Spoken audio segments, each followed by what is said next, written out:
ini ya. Video kali ini gue mau review drama Korea yang judulnya Itaewon Class. 카운터. 팔아요. 나 좋아하면 안 된다. 고집이고 객기일 뿐이야. 대단하다. Oke, drama Itaewon Class ini adalah drama yang berdurasi 16 episode, tayang di TVN dan baru aja tamat minggu kemarin. Makanya gue gemes sih sebenarnya pengen cepet-cepet review, cuman karena banyak kesibukan jadi gue baru bisa review sekarang. Drama ini diadaptasi dari webtoon yang judulnya sama, Itaewon Class. Bercerita tentang seorang anak laki-laki yang dia berantem sama teman sekelasnya, cerita awalnya ya. Yang ternyata teman sekelasnya itu adalah anak dari yang punya perusahaan besar. Nama perusahaannya adalah perusahaan Jangga. Nah, ternyata bukannya dibelain, menurut dia itu melakukan kebenaran ya, membela temennya yang lain yang dibully sama si pewaris perusahaan ini. Tapi ternyata dia malah dikeluarin dari sekolah. Belum sampai di situ aja, setelah dia dikeluarin dari sekolah, bapaknya dipecat karena ternyata bapaknya juga bekerja di perusahaan Jangga itu. Setelah bapaknya dipecat, gak lama kemudian bapaknya meninggal karena tabrak lari yang dilakuin sama si anak dari perusahaan Jangga itu. Oke. Anak laki-laki ini namanya Park Seroyi. Jadi Park Seroyi ini setelah mengalami hal yang bertubi-tubi itu emosi dong dia ya.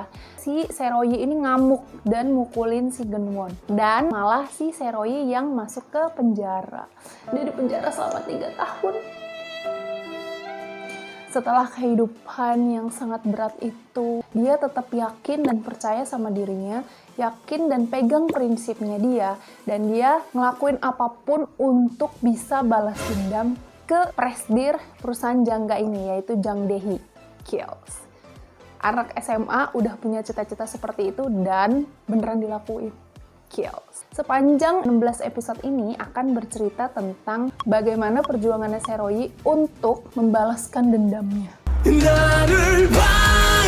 Gue pikir awalnya membalaskan dendam maksudnya adalah dia dengan penuh emosi akan memburu presdir ini.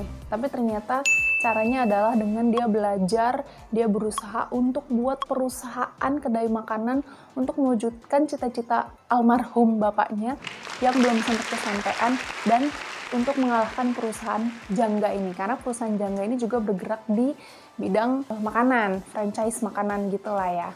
Dari sepanjang nonton drama ini, sebenarnya yang paling bikin gue bertahan nonton dari episode pertama sampai akhir adalah karakter-karakter di dramanya. Ketika gue nonton, itu bener-bener kayak dia tuh memberikan kita banyak pelajaran dan pesan-pesan moral, pesan-pesan kehidupan dari Park Seroyi ini. Kills. Bukan cuma dari Park Seroyi ya, tapi juga dari karakter-karakter yang lainnya. Oke, sekarang kita mau ngomongin si karakter-karakternya dulu. Yang pertama tentu aja si tokoh utamanya ya, Park Seroyi. Ini diperanin sama Park Seo Joon. Sebenarnya awal ngelihatnya sih kayak apa sih model rambutnya yang bagus, tapi ternyata di situ tuh mewakili karakternya Park Seroyi yang punya prinsip dan dia pegang prinsip itu sampai seterusnya. Dia nggak goyah sama sekali. Keren banget kan? Kills. Jadi dia mau buktiin, aku juga bisa ngelakuin dan ngedapetin apa yang aku mau dengan cara yang jujur. Karena kan prinsipnya dia itu jujur, percaya, loyalitas. Gue penasaran apakah ada manusia di dunia ini yang punya sifat seperti dia.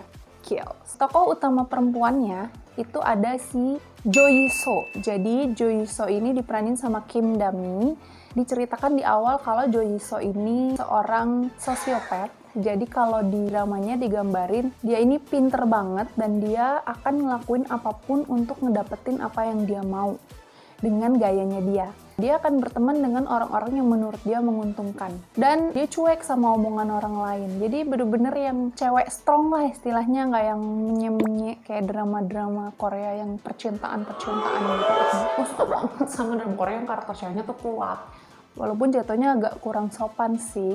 Padahal kan saingannya dia yang disukain sama Park Se-royi ini kan lebih tua gitu, tapi selengean, songong. Salah satu hal yang menarik dari Jo Yi-so ini adalah ketika dia suka sama si Park Se-royi, jadi kan mamahnya pengen dia menikah dengan pria yang hebat. Dan dia bilang dalam hati kalau aku akan menikah dengan pria yang hebat. Jadi aku akan membuat orang ini menjadi pria yang hebat. Aku akan membantu dia mewujudkan mimpinya. Luar biasa bucinnya, guys. Bucin! Nah, jadi Park Se-royi buka resto yang namanya Danbam. Terus Jo Yi-so karena dia suka sama si Se-royi, akhirnya dia bekerja di sana menjadi manajer. Nah, yang berikutnya ada Oh Soo-ah yang diperanin sama Kwon Nara. Oh Soo-ah ini adalah cinta pertamanya Se-royi. Mereka berdua itu udah saling suka dari lama. Cuman karena masalah kehidupan bikin mereka ya udah gitu. Kita jalanin aja kayak gini. Saling menyemangati, mereka berteman, saling mendukung, saling support, saling sharing. Tapi nggak pernah ada ucapan aku suka sama kamu. Aku juga suka sama kamu. Ayo kita menjalani hubungan ini. Ada. Mereka tuh sama-sama yakin kalau oke, kita harus menyelesaikan dendam ini dulu sama si Jangga ini. Sampai akhirnya disalib sama Jo Yi-so. Jadi gue gemes banget sih sebenarnya sama dia. Karakter Soo-ah itu manusiawi banget karena dia kan hidupnya susah sebelumnya. Dia hidup di panti asuhan, berjuang sendirian, dan dia dapat tawaran dari Jangga dan dia terima dan dia bekerja di situ sebenarnya. Ya manusiawi, siapa sih yang gak mau mengamankan dirinya? Cuman sedihnya akhirnya mereka ya alot-alot gitulah hubungannya gak jelas. Sampai datanglah si Jisoo yang selalu bilang, "Sejengnim, sarangi." Ya mungkin karena sering digituin kali ya, akhirnya Se-royi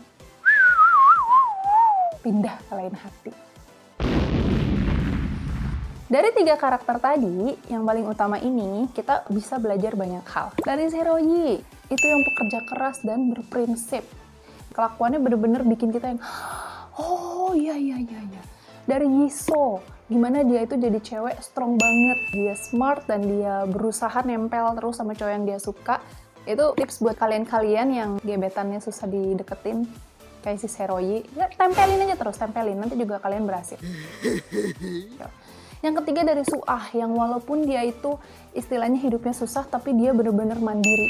Saking mandirinya, kayak gitu, jadi gagal percintaannya. Drama ini, di episode perdananya itu dia dapat rating 5%. Sampai di episode terakhir dia dapat 18%. Artinya memang kalau secara rating naik terus. Apa sih yang bikin gue suka banget sama drama ini? Yang pertama tadi udah gue jelasin panjang, yaitu karakter-karakternya yang keren-keren. Terus yang kedua, karena setiap episodenya itu bikin gue secara pribadi termotivasi, baik itu tentang kehidupan, ya juga tentang percintaan guys. So tips dari Yi-so loh bagus. Dan yang ketiga, jalan ceritanya juga bagus, karena bener-bener dibuat, mungkin karena dari webtoon kali ya, kan biasanya nggak mungkin dibikin jadi drama kalau di webtoonnya aja masih nggak bagus gitu kan. Apalagi dia bener-bener bikin si karakter utamanya tuh jatuh, sejatuh-jatuhnya, sudah jatuh tertimpa tangga. Sial banget kan hidupnya. Setelah nonton sampai episode terakhir, yang pertama kisah cintanya Se-royi sama Yi-so jujur aja itu baru kerasa dari 4 episode terakhir. Tahu-tahu mulai deh jatuh cinta. Baru di situ kelihatan gimana Se-royi mulai bimbang akan perasaannya. Kalau sebelumnya kelihatan sih sedikit-sedikit bimbangnya, cuman gak begitu banyak ditunjukin. Buat gue sih jadi kayak kurang berasa gitu percikan-percikan percintaannya. Setelah nonton dari episode 1 sampai akhir, itu Soo-ah kesian banget gak sih? Hah? Dia itu yang tulus gitu suka. Ya salahnya dia memang itu sih. Gak ada omongan dari awal tuh kalau I love you, you love me, lop-lopan, tilelep gitu. sementara kalau Ji-so sama si Park Se-royi kan Sajangnim, Joahi, Sajangnim, sarangi, terus nempel aja terus kan. Itu aja, pokoknya intinya si Itaewon Class ini seru banget secara keseluruhan. Banyak sekali pesan moral yang bisa didapat dan gue suka banget ngebahas karakter-karakternya karena itu banyak banget yang bisa kita pelajari. Gitu aja. Sekian video dari gue kali ini. Semoga bermanfaat. Semoga bisa ngisi waktu gabut kalian yang lagi bingung mau nonton drama Korea apa lagi ya. Kira-kira yang bagus. Silakan ditonton Itaewon Class. Oke, jangan lupa jaga kesehatan dan dadah.